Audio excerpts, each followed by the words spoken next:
जय हिंद बच्चों, स्वागत है आपका फिर से हमारी न्यू एजुकेशनल वीडियो में, जिसमें आज आपके लिए लेकर आए हैं कक्षा 10वीं हिंदी के कुछ महत्वपूर्ण ऑब्जेक्टिव क्वेश्चन जो आपकी आने वाली बोर्ड परीक्षा के लिए महत्वपूर्ण है। तो स्टार्ट करते हैं हम वीडियो को। अगर आप चैनल पर नए हो, चैनल को सब्सक्राइब कर लीजिए, बेल आइकन को ऑल पे सेट कर लीजिए ताकि आने वाली वीडियो आपसे मिस ना हो। चलते हैं पहले क्वेश्चन की ओर। पहला क्वेश्चन है, आम की फसल में कभी कभी खूब खालिस्तान आती है, क्या आती है? जो आम की फसल में कभी कभी खूब खालिस्तान आती है, तो इसका जो राइट आंसर है आपका आंधी आती है। जो आम की फसलें होती हैं तब आंधी ज़्यादातर चलती रहती है, तो यहाँ पर आंधी ज़्यादा आ जाती है, ठीक ना। अगला क्वेश्चन है, कभी कभी खालिस्तान हमसे कुश्ती भी लड़ते हैं।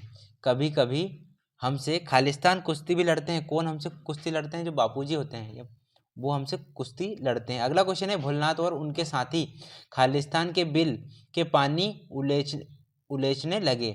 कौन उलेचने लगे? तो चूहों का बिल को पानी उलेचने लगे थे भोलेनाथ। अगला क्वेश्चन है, महारानी के सूट की कीमत भारतीय मुद्रा में खालिस्तान थी। जो महारानी थी उनके सूट की कीमत भारतीय मुद्रा में कितनी थी? तो वो थी 5,000 रुपये, ठीक ना। अगला क्वेश्चन है, जॉर्ज पंचम की खालिस्तान की नाक एकाएक गायब हो गई थी।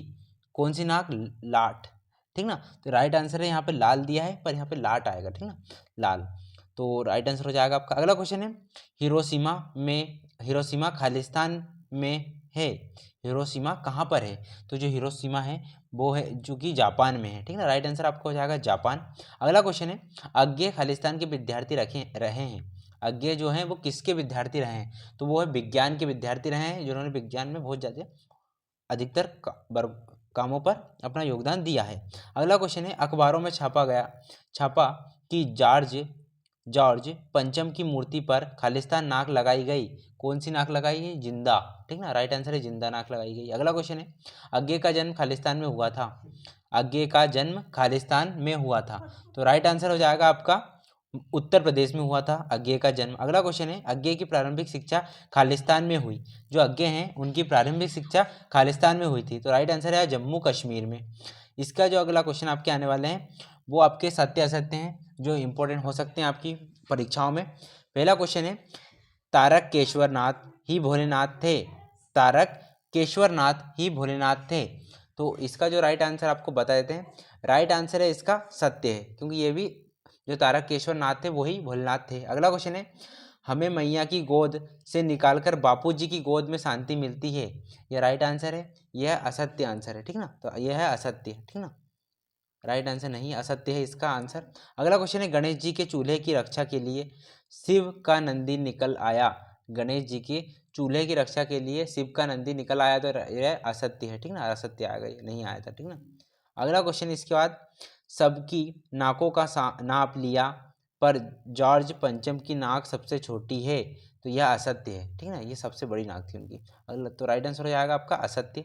अगला क्वेश्चन है, जॉर्ज पंचम की खोई हुई नाक का नाप उसके मूर्तिकार के पास था, तो राइट आंसर है यह सत्य है, क्योंकि उसके मूर्तिकार के पास उनकी नाक का नाप था। अगला क्वेश्चन है, दिल्ली में सिर्फ जॉर्ज पंचम की आंखें नहीं थी। दिल्ली में सिर्फ जॉर्ज पंचम की आंख नहीं थी, यह असत्य है। जॉर्ज पंचम की आंखें थी, तो राइट आंसर हो जाएगा असत्य इसका। अगला क्वेश्चन इसके बाद, जो कि आपके एक शब्द या एक वाक्य में पूछे जा सकते हैं, किस हिंदी का पहला आंचलिक उपन्यास कौन सा माना जाता है? तो हिंदी का जो पहला आंचलिक उपन्यास है वो कौन सा माना जाता है? तो 1926 में प्रकाशित देहाती दुनिया हिंदी का पहला आकांक्षिक उपन्यास माना जाता है। तो राइट आंसर आएगा आपका देहाती दुनिया।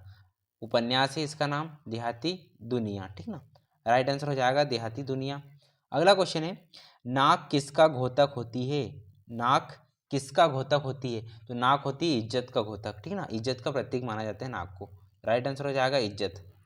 अगला क्वेश्चन है, बरखा बंद होते ही बाग में क्या क्या नजर आए? तो बरखा बंद होते ही बाग में बहुत से बिच्छू नजर आए थे, ठीक ना। बरखा बंद होते ही बाग में बिच्छू नजर आए थे। राइट आंसर आएगा आपका बिच्छू। अगला क्वेश्चन है, चबूतरे का एक कोना क्या बनता था? चबूतरे का एक कोना नाटक घर बनता था, ठीक ना। तो हो जाएगा आपका नाटक घर। राइट आंसर है आपका नाटक घर। अगला क्वेश्चन है, किस पदार्थ के कारण हिरोशिमा के अस्पताल में आहत लोग बरसों से कष्ट पा रहे हैं? किस पदार्थ के कारण हिरोशिमा के अस्पताल में लोग बरसों से कष्ट पा रहे हैं? तो रेडियम, के कारण। राइट आंसर हो जाएगा रेडियम, जिसके कारण हिरोशिमा के अस्पताल में लोग बरसों से कष्ट पा रहे हैं। तो राइट आंसर हो जाएगा आपका रेडियम। अगला क्वेश्चन है, अज्ञे ने हिरोशिमा पर हुए अणु विस्फोट पर कौन सी कविता लिखी? तो अज्ञे ने हिरोशिमा पर हुए अणु विस्फोट पर हिरोशिमा नामक कविता लिखी। इसी क्वेश्चन के अंदर इसका राइट आंसर है, क्योंकि इसी क्वेश्चन में इसका राइट आंसर है छुपा हुआ है। तो हिरोशिमा कविता लिखी थी, ठीक ना। अगला है, इसके बाद आपके कुछ सही जोड़ियां हैं जो आपकी पूछी जा सकती है इस बार की बोर्ड परीक्षा में। तो पहला है माता का आंचल। तो राइट आंसर आपका हो जाएगा, जो माता का आंचल है उसके रचिता है, उनसे कनेक्ट हैं शिव पूजन जी सहाय। अगला क्वेश्चन है, जॉर्ज पंचम की नाक किससे रिलेटेड है? वो है कमलेश्वर से। तो राइट आंसर हो जाएगा ग नंबर का आपका। अगला क्वेश्चन है, मैं क्यों लिखता हूँ? मैं क्यों लिखता हूँ, तो ये किससे है? ये है अपना अज्ञेय से, ठीक ना। अगला क्वेश्चन निबंध है, निबंध क्या है? तो वो है मैं क्यों लिखता हूँ, ड नंबर का हो जाएगा। अगला क्वेश्चन है, कहानी, कहानी क्या है? तो यहाँ पर जॉर्ज पंचम की नाक एक कहानी है। तो राइट आंसर हो जाएगा जॉर्ज पंचम की नाक। अगला उपन्यास का अंश क्या है? तो माता का आंचल, राइट आंसर हो जाएगा।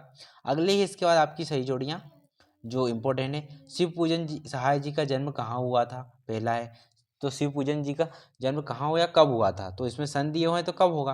तो इसमें होगा 1893 में हुआ था। अगला क्वेश्चन है, देहाती दुनिया किससे जुड़ी हुई है? तो वो है शिव पूजन जी सहाय से। अगला क्वेश्चन है, कमलेश्वर जी का जन्म कब हुआ? तो 1932 में हुआ था, घ नंबर का। सारिका, सारिका किससे रिलेटेड है? वो है कमलेश्वर से। अगला क्वेश्चन है अज्ञेय, तो अज्ञेय है सच्चिदानंद हीरानंद बादशान। राइट आंसर हो जाएगा आपका 6 नंबर का। अगर राइट आंसर एक बचा हुआ है, जो अज्ञेय का जन्म, अज्ञेय का जन्म हुआ था 1911 में। ये थे कुछ महत्वपूर्ण आपके 10वीं के ऑब्जेक्टिव क्वेश्चन जो आपकी बोर्ड परीक्षा में पूछे जा सकते हैं। इन क्वेश्चनों को अच्छी तरह से प्रिपेयर करना है, ताकि आने वाली बोर्ड एग्जामों में आपको ऑब्जेक्टिव क्वेश्चन की तैयारी ना करना पड़े, ठीक ना। मिलते हैं इसी तरह की इंपॉर्टेंट वीडियो के साथ। अगर आप चैनल पर नए हो, चैनल को सब्सक्राइब कर लीजिए, बेल आइकन कॉल पर सेट कर लीजिए, ताकि आने वाली वीडियो आपसे मिस ना हो। हमने हमारे व्हाट्सएप ग्रुप की लिंक या फ़ोन नंबर डिस्क्रिप्शन में डाल दिया है, वहाँ से आप मैसेज कर सकते हैं, आपको व्हाट्सएप ग्रुप में ऐड कर लिया जाएगा, ताकि आपके इंपॉर्टेंट नोट्स लगातार आपको मिलते रहें। मिलते हैं अगली वीडियो में। जय हिंद, जय भारत।